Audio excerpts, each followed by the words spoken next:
Hey everyone, what's up? What's up? It's been a minute. Welcome to Big Screen Energy. I'm your host, Harry, and with me is my host. 10K, Friday. You know what it All is. right. So, yeah, it's been a minute since we've been here, but of course, we want to send a shout out to Allied and the Rogers Revue for getting us a screening.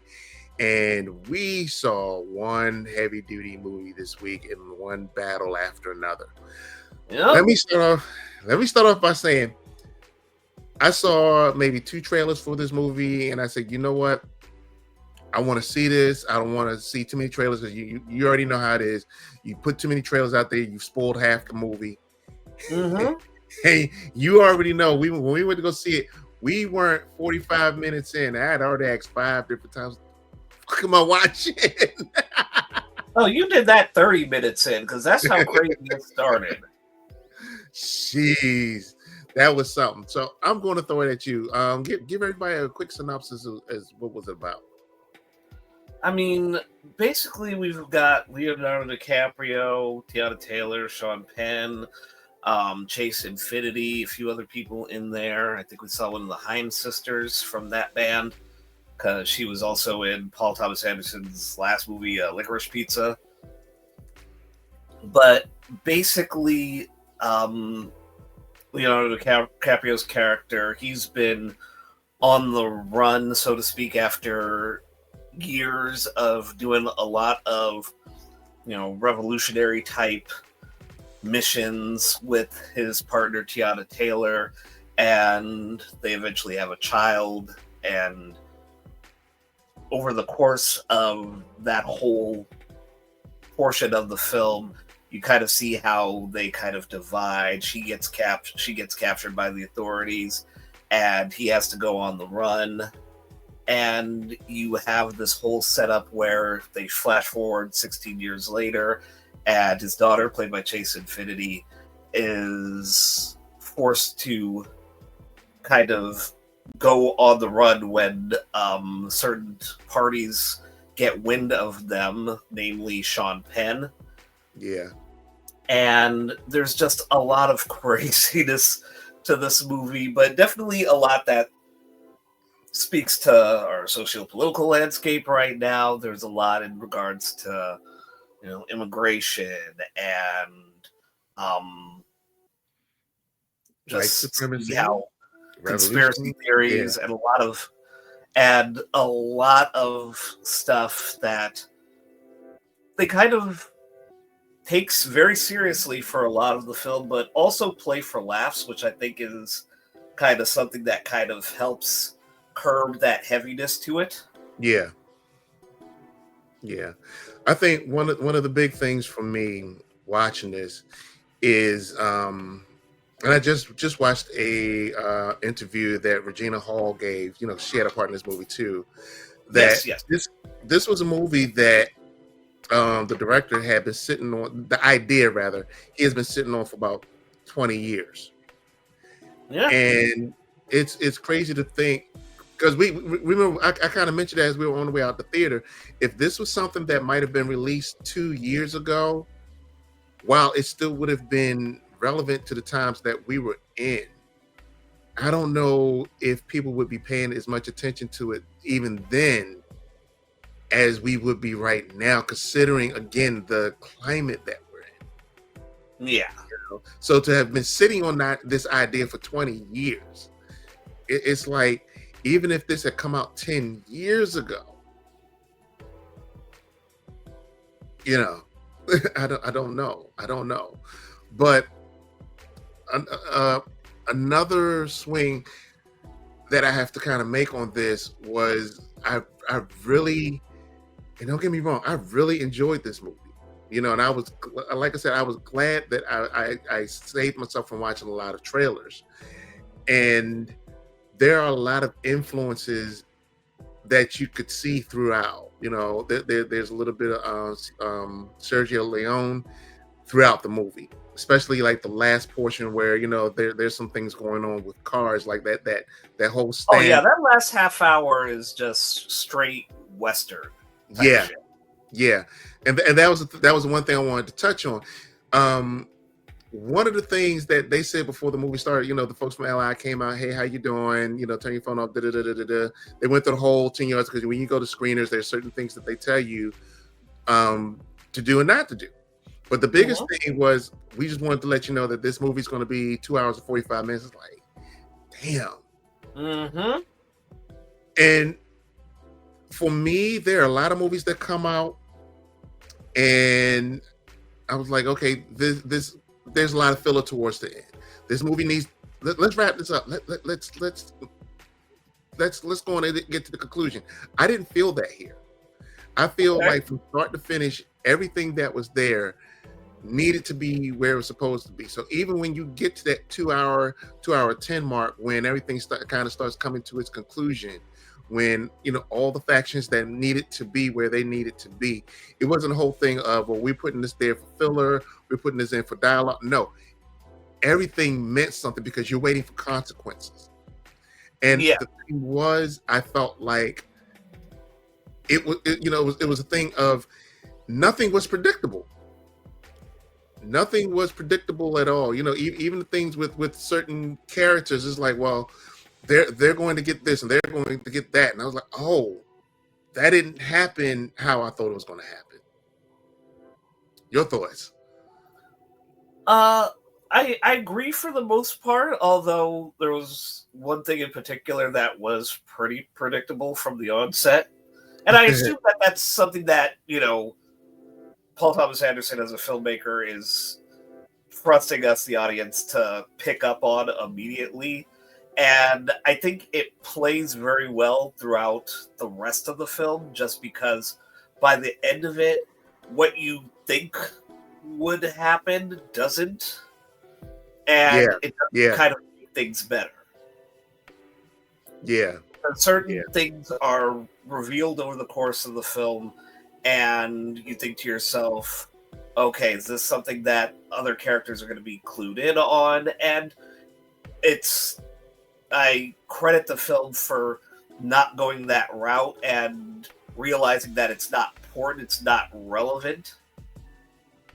Yeah. And I think just in terms of everything else, even other things as far as certain characters where they're kind of left up in the air. Mm-hmm. As far as, okay, whatever happened to this particular character, it's like that's not right. That's not right. That's one of the things I wanted to talk to you about afterwards. We didn't get a chance to talk about because again, it's 2 days later that I'm still doing a lot of digesting of this movie.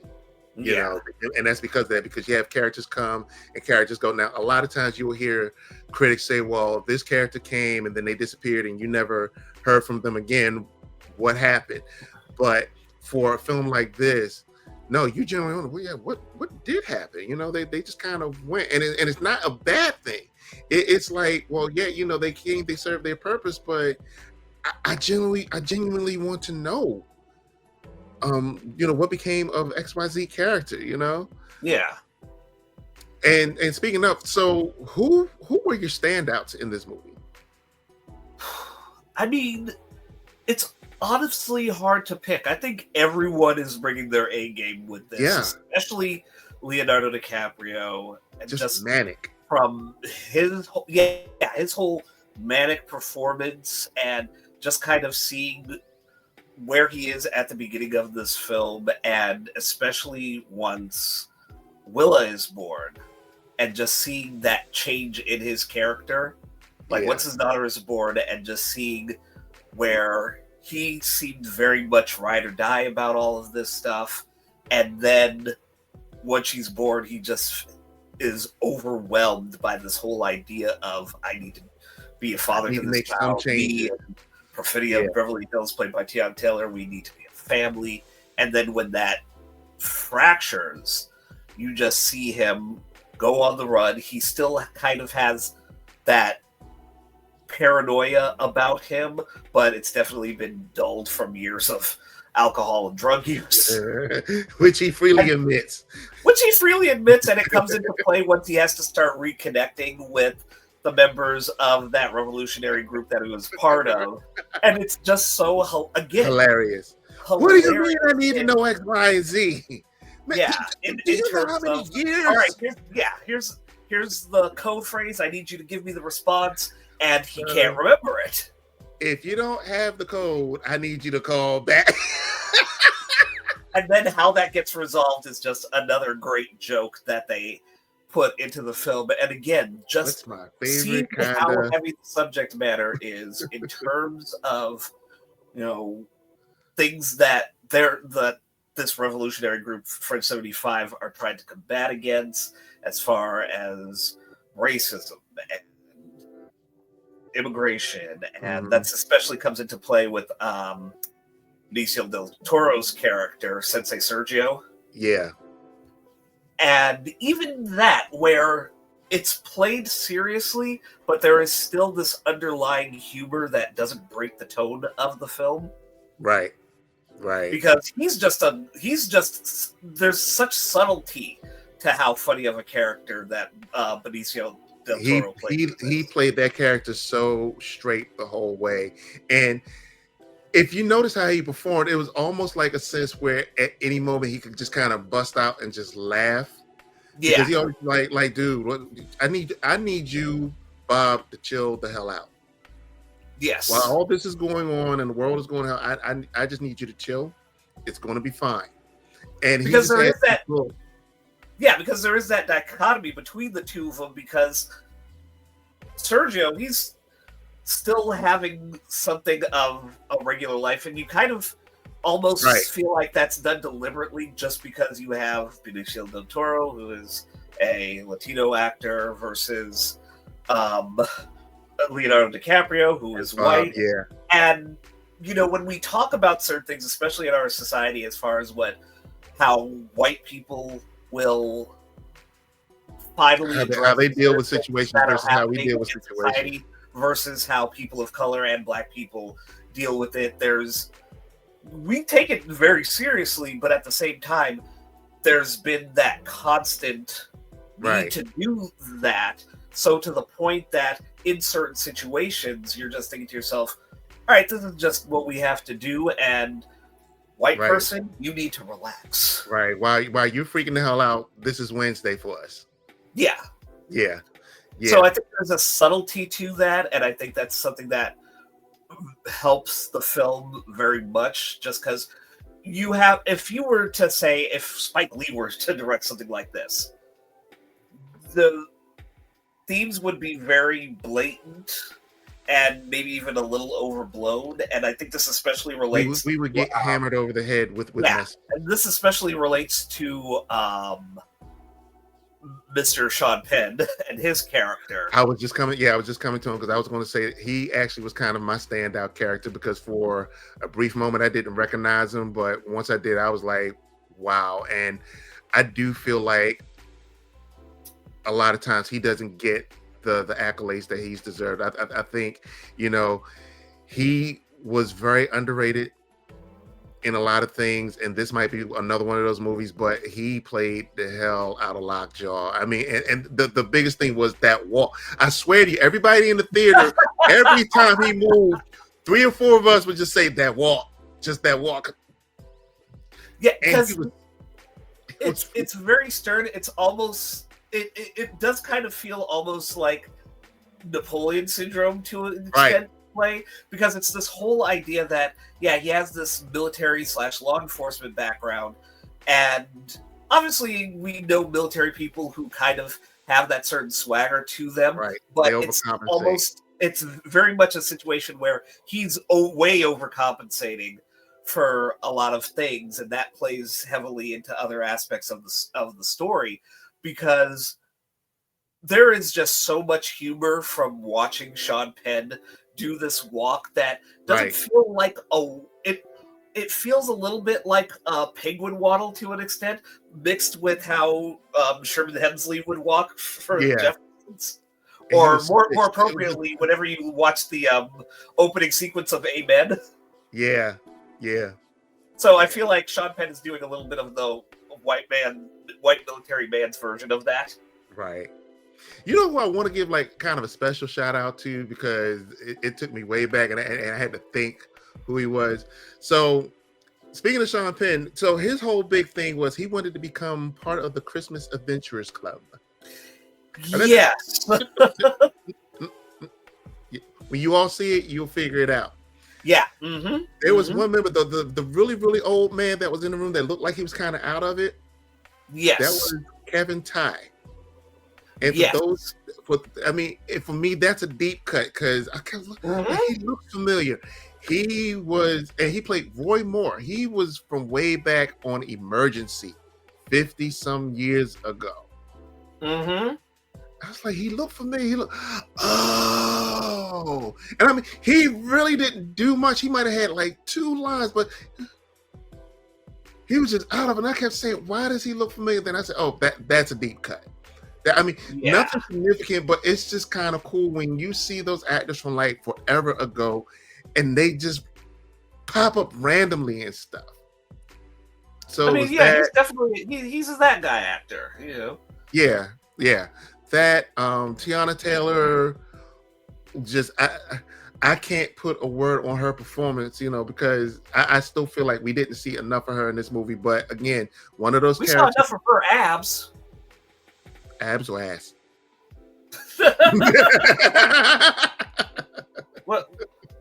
When I tell you, you are not going to beat Teyana Taylor when it comes to an abs off.